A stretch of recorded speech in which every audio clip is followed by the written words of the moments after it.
Well, hello, this is Peter Combs from Bitamount.com, BitamountLive.com, and P.L. Combs Asian Art in Gloucester, Massachusetts. And today is Tuesday, December 28th, a few days after Christmas in 2021. And hope you all had a wonderful holiday and all that good stuff. As I mentioned last week when I did the video about the Beijing glass, I thought it would be fun to do a little series on collecting and why people collect and things that have been collected. And I thought a good place to start might be with some of the things that I've collected myself over the years and why I've collected them, which is often as important as the object themselves in many cases to the collector. And one of the things I wanted to talk about was how I acquired this box. All right, it's a beautiful China trade box. It was made between 1795 and 1815, and it has a really interesting history. But I'm going to go back a bit and go back to the very beginning of how I got this box, and we're going to talk about some of these things here. This is where I grew up. This is Marblehead, Massachusetts. It's a town that's directly next to Salem, Massachusetts, and it was founded around the same time, very, very early in American history. Marblehead was founded, or incorporated as they called it in the day, in 1629. Salem was incorporated in 1626, a few years earlier. And interestingly, the town I live in today, Gloucester, is just up the coast. If you want to have an idea, just up here to the upper left, just beyond these islands, is Gloucester. It's very close, just a few miles up the coast. But Marblehead was an interesting town to grow up in because it had an absolutely astounding history. It was the birthplace of the American Navy, for example. When the first U.S. Navy ship was built, the Constitution, they were running around trying to find somebody that could man and take care of that ship. The ship was built in two towns over from Marblehead in Beverly, Massachusetts.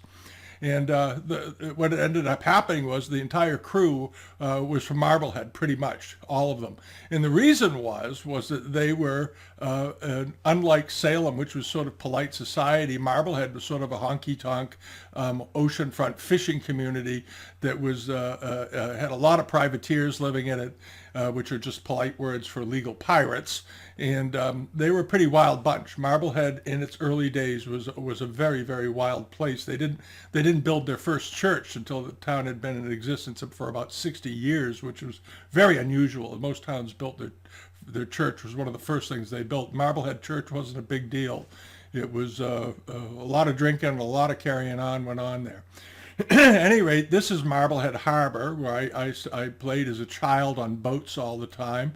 This place out here is called Marblehead Neck, which originally just had a few summer cottages on it in the late 1800s, and then over time, bigger and bigger houses were built out there, and now it's a very, very sort of fancy community, and it's connected by this road called the Causeway, and along here is a thing called Devereux Beach.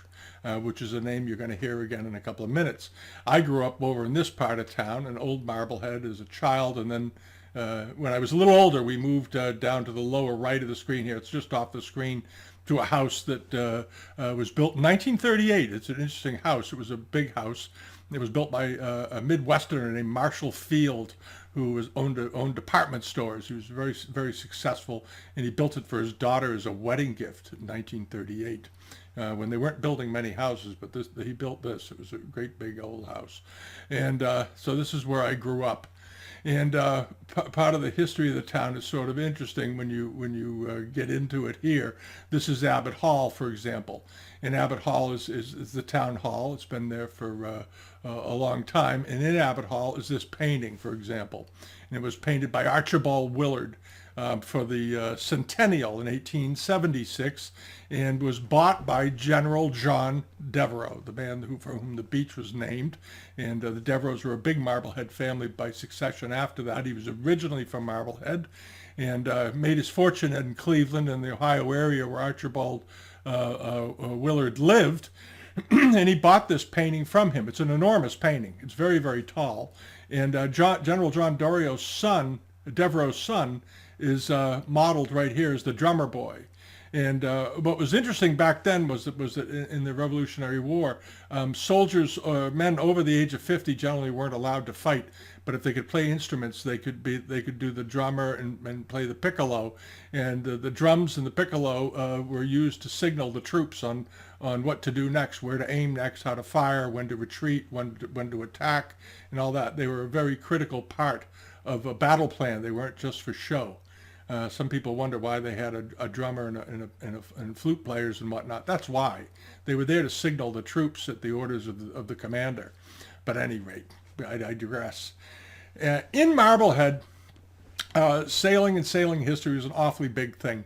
And there's no name in the sailing and yachting world going back to the 19th century any bigger than the last name of Herreshoff.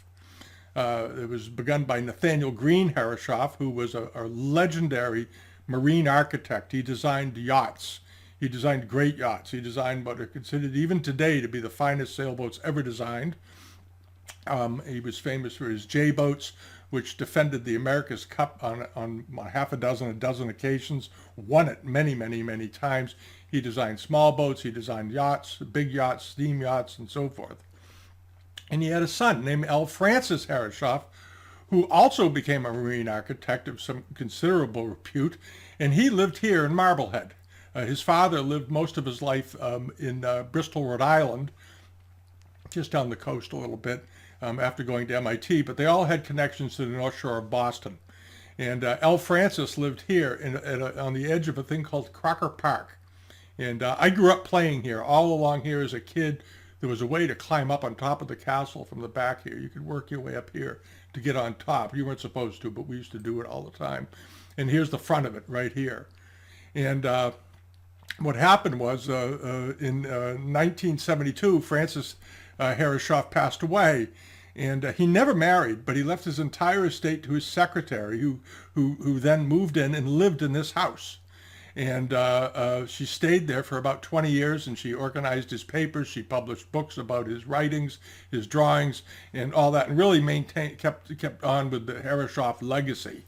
And she lived here until 1990, and then she decided to sell the castle. It was based on it's a English Gothic castle. It was built in 1920, but it was supposedly based on a Viking castle, which it had no comparison to. But that's always been the legend, that's what it was based on. It isn't. It's sort of one of those myths that got started, and it's now a bed and breakfast today. You can stay there if you want. But at any rate, she sold it and decided to have a yard sale. And that's quite a thing. And this is an old photograph of Nathaniel Green Herreshoff. And this is the view from Crocker Park, from the castle, what you would see if you were climbed up when we were kids. We'd climb up on that parapet on top of the castle. We'd look out across the harbor. And here's the Marblehead Lighthouse. And these are just some of the big yachts that were in the harbor. This photo looks to be taken from about 1910. As you can see, there were some significant boats in the harbor at that time, going way back. And these are some of the boats that the Herreshoffs designed. They look very familiar. If you're into sailing, you know exactly what these are. These are spectacular yachts. He built steam yachts and so forth. And that brings us back to the box. So there was a yard sale at the house, and I did a little video explaining how I got it. And it's something that I have owned for 30 years and absolutely love, and will never sell it. It'll be with me forever. All right. Well, and this is the box. This is the box that came out of the home of L. Francis Herreshoff and was inherited by him from his late father, Nathaniel Green Herreshoff, the marine architect. As you can see, it's a China trade example, made of sandalwood, carved between 1795 and 1815 or so. Very similar examples are in the Peabody Essex Museum collection. Where they came across it or how they acquired it is hard to know, but New England, as you know, was a major China trade port, maybe the most important of its era. certainly. And they could have acquired it from any number of sources. And being a marine trade item, I'm sure it was of great interest to the family. It's no surprise that they collected it. Marine architects, people who are in the boating world, collect China trade stuff because of its connection to the sea. And this box is just a classic example of it on all accounts. It's beautifully carved. These little cartouches run all the way around it. They're very much carved in the manner of Chinese export ivory of this period, the very fine card cases and bits of boxes and whatnot that you see that were done at this time. And then the entire box, of course, is framed with this beautiful vine pattern running all the way around it. This is the back of the box. You can see the hinges. The hinges are original. Everything about the box is original. And as it's made of sandalwood, sandalwood maintains its scent for a very, very long period of time. And if you open the box and put your head inside of it a little bit, you can still smell sandalwood. Hasn't faded at all, which is quite miraculous. The box is oiled. We oil it periodically with just a little bit of lemon oil and whatnot. We don't use anything special. We don't wax it. And just as a little trick, if you ever do own a box like this with these very fine carvings or marquetry work, polishing them can be a bit of a trick because edges of cloth rags can hook on these pieces and rip the details out. So what I would recommend you do is always use a paper towel or even toilet paper to polish this kind of wood. That way you don't run any risk of damaging the surface by getting it snagged on a corner, because the paper will give way before the wood does 99% of the time. But there's a good look at the detail that runs around it. And that's the box. And I have no plans of ever selling it. I've had it for 30 years at this point, 31 years. I got it in an antique shop in Essex, Massachusetts. When Herreshoff's secretary did her yard sale, a picker from Marblehead happened to be in there that I knew. And he showed up at this antique shop I was in that Saturday morning, late in the morning, said he just bought it at the yard sale. And would the dealer be interested in buying it? He said, absolutely. So they did their deal. He bought it. And then as soon as the picker left, dealer asked me, you're interested in that? And I said, you bet. And I said, what do you want for it? And he told me, gave me a very fair price, $100 over what he paid for it. And I bought this fabulous little box back then for $300.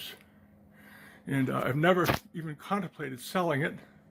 And I've had offers, but just haven't been interested. I just love having it around. It reminds me of my childhood. It reminds me of marine and sailing history because I love to sail. And it reminds me of so much. So it stays. And that's the story of the little box.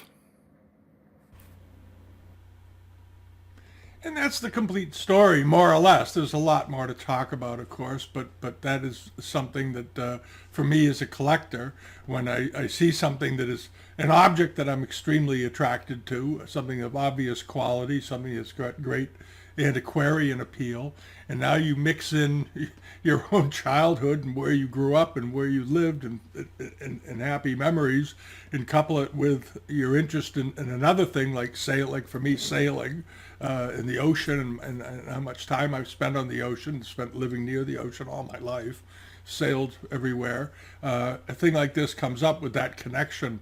The urge to own it's almost irresistible. And back in the day when I bought it, when people talk about money and what things are, at the time I asked him what he wanted for it, I wouldn't have cared what he said. There was no way I was leaving that shop without that box. And he was very kind and didn't take advantage of it because he knew I was going to buy it. And but it was something I had to have. And it was a little dirty when I got it. I just gave it an oiling. I've never refinished it. And it's something that is admired all the time by people that visit and come through the house and are curious about art and antiques. They 9 times out of 10, at some point, they home in on that box just because it has such a presence to it, and then the history behind it makes it so much more interesting than just an object that came out of a collection somewhere that you don't know anything about. So that is the real joy in buying things, the real joy in buying them. and keeping that history with it, because it makes all the difference in the world. All right. So that's it for this video, and I hope you enjoyed it. I hope you found it interesting. And leave a comment, and we'll get into some other things around here. There's a lot of stuff, and we'll try to do another one next week. Okay. Bye-bye.